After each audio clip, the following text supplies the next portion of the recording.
as it were, about me, saying that I was going to the toilet. Because basically they'd been giving me wake-up calls for the past month or so regarding that. They'd been waking me up with this technology, and he commented as I walked past him on the very thing that they'd been doing.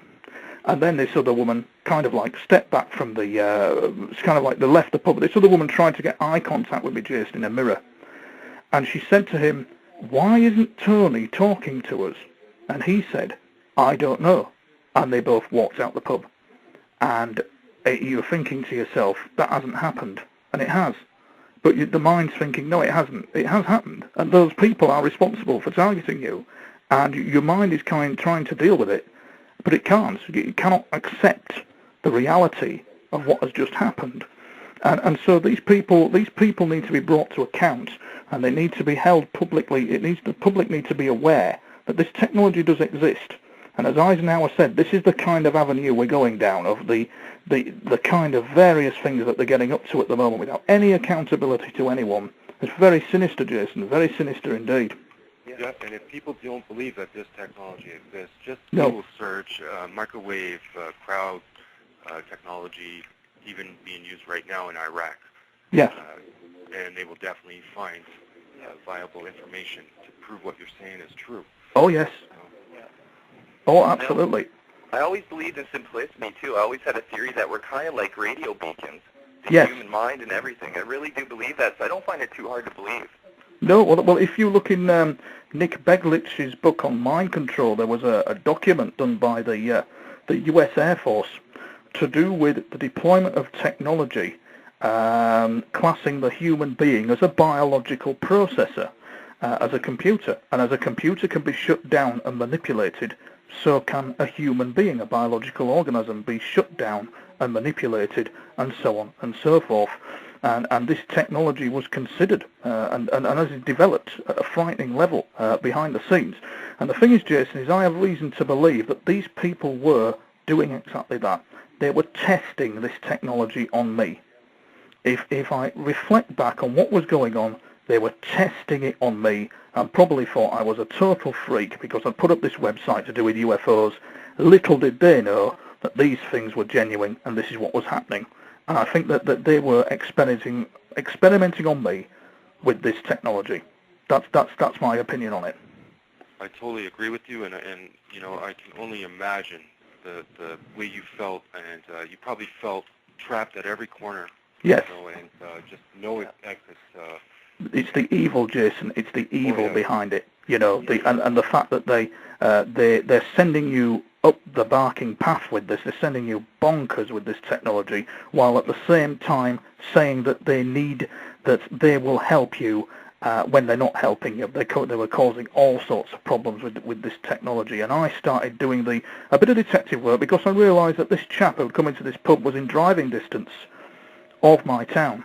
So all we needed to do now was just pin down where were there facilities that were capable of doing this.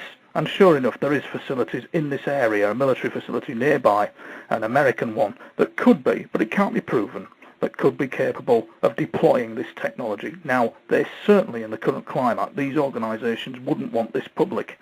But at a certain level, it needs to become public and needs to be made aware of because there is some kind of sinister unaccountability going on with it.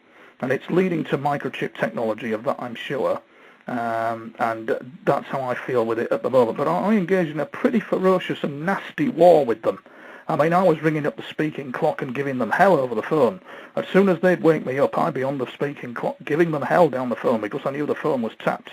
It was like a silent, very nasty little war with them. And I'm still trying to battle on to this day, having recently lost my father, Jason, in February. He was a gifted healer. And they decided to, the sick bastards decided to obviously have a dabble with the technology just to see, you know, just for that. This is what they're about, you know. It's an evil that is beyond comprehension. I can't describe it to you, but it's there, and you battle on against it. You really do. You have to. Perhaps the fate of the world is being played out here behind the scenes. Yes, so there you go. I don't know whether you've got any, because I can't quite put into words what has happened to me. It's very difficult to talk about it. So if you've got any questions or, fire away. No, I really can only imagine, as I was saying, the experiences you've had, and I just wanted to get one last question, or just a general direction of the mass media, mainstream news, basically, not Hollywood movies, but do you feel that they're, in your opinion, hurting the cause or bettering the cause? I think, yes, okay. In that, I'd have to probably use an adage or based on my experiences, Jason, which is nearly 30 years of dealing with all this, and I'll answer it in this way, in that I saw an Alex Jones video to do with the Bilderberg group, and I saw these people enter the Bilderberg group meeting, and everybody's shouting at them, and they're powerful people who are entering this meeting. And I looked at them and I thought to myself, they have absolutely no idea what they are dealing with, nor the cause they are following. So there has to be a paradigm shift. The people in charge of the media, the real people in power, have probably no concept of what is really controlling this planet and what is really preventing us from moving on. The ETs refer to this as a prison planet, and David Icke, and rightly so, says that this is a prison warder consciousness, and there is an actual prison warder type consciousness around this planet that has ensnared the human race for centuries, of stunting its development and growth. But knowing the future and seeing down the timelines and all this kind of thing, the future is promising for humanity. It's very promising indeed. It really is. That's a great ending point, and I think so. I wanted to say a humongous thank you. I mean, this has been an unbelievable show. I'm glad you liked it.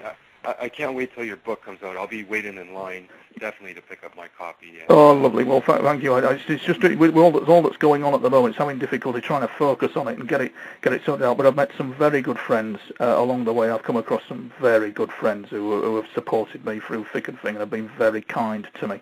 And it's been fantastic. Now, it's been a blast, guys. I hope I can appear on your program again, and I hope you enjoyed it. Oh, I would definitely have you back at any moment that you feel you would like to come back on. And keep in touch. Give us any updates or anything, of interest that happens along the way. We will definitely bring you on again. All right. Thank you very much, guys. Yeah, have a good day. Thank you very much, Tony. Cheers now. Bye-bye. Bye-bye.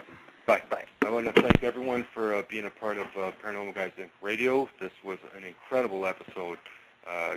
Stay tuned for our next show. It'll be with author Tony Elliott, and we're going to talk about his experiences. So thanks again. Have a great night. Have a good one, guys. Take care.